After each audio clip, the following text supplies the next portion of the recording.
As a wheelchair user, I often feel that I don't belong in the outdoors now. I think my love of the outdoors is seen as less valid for some reason because I move on wheels rather than on foot. I'm Bethany Handley. I'm a writer, poet and disability activist. I'm not disabled by being a wheelchair user or not being able to walk. I'm disabled by barriers to access in the world disable me. So when I became a wheelchair user, I grieved not being able to access outdoor spaces more than I grieved not being able to walk, because spaces like this are where I feel I belong. So I thought I wouldn't be able to access these spaces again. So I thought I'd lost part of my identity because I hadn't seen people that moved like me in these spaces. I hadn't seen pictures of people that move like me in these spaces. So I didn't realise that I could access some of these spaces. There's so much that can be done to make the countryside more accessible to everyone, including disabled people. For example, we need maps of routes. We don't know what routes are accessible until we try it out.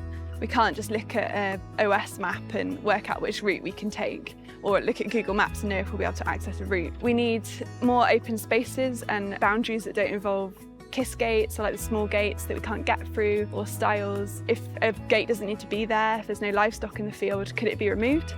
Or could we have solar powered gates that open? We need more benches in the outdoors for people to stop and rest.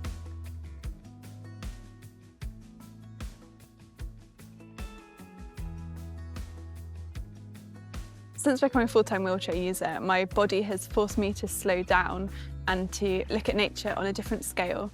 So sometimes it'll be while resting, and it's really important to appreciate houseplants around you and the food you eat and the different ways you can interact with nature and celebrate your dependence on nature. And when I'm outdoors moving along a path, I'm now forced to look down, which is something I didn't do when I was walking. So you notice every single detail about the terrain under you, be it a piece of gravel under your wheels, or an acorn or conker or a twig.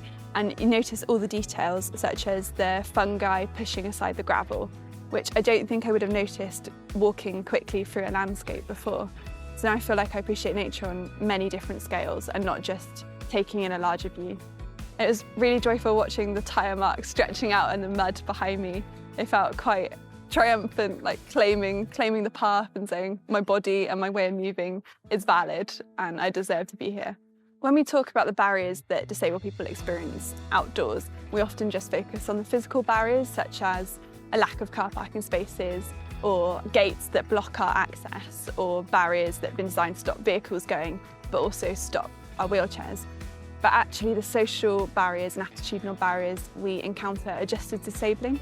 For example, when I'm out rolling through the forest, I often encounter strangers who will approach me and comment on my wheelchair, and they mean well, but they're surprised to see me, a wheelchair user, in that space. So I'll often get, wow, your wheelchair should have a speed limit, or that looks like fun, I'd love a go, I need one of those. Or people just be quizzing me about my wheelchair. And people mean well, it's well intentioned, but it takes me out of that space. And I love being outdoors because I feel grounded and present. So when I get these ableist intrusions, even if they're well-meaning, they take me out of that space and reduce my capacity to just be present and enjoy nature around me. People don't expect to see wheelchair users and people with physical impairments moving outdoors because they haven't seen us represented in the media before. You don't see hiking brands advertising with disabled models.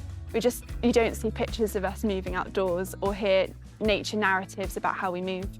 We're slowly starting to see change. We're slowly starting to see more disabled people represented in the media, but it's often only when talking about a disability issue. You don't see disabled people talking about other issues in the media because we're not given that platform. In a few years, I would love to roll through a forest and not have a stranger come up to me and ask me about my wheelchair or make a joke about my wheelchair, because they're used to seeing other disabled people accessing those spaces, because those people have seen pictures of wheelchair users wearing outdoor gear, because they've seen disabled people sharing stories about how they move through nature and what nature means to them. And I think if we normalise disabled people moving through nature, then we won't get these ableist intrusions. And once we've addressed the attitudinal barriers and the social barriers, then people will start to think about the physical barriers and making sure that we design access so it's for everybody and not just non-disabled people. I'm supporting Country Living's Access for All campaign because I want nature to be for everyone. I want disabled people to feel that they belong in nature. And this is a great campaign because they're platforming disabled people's voices and experiences, actually consulting the disabled community, and they're actually looking at making tangible changes and how they can make change now, not in the future.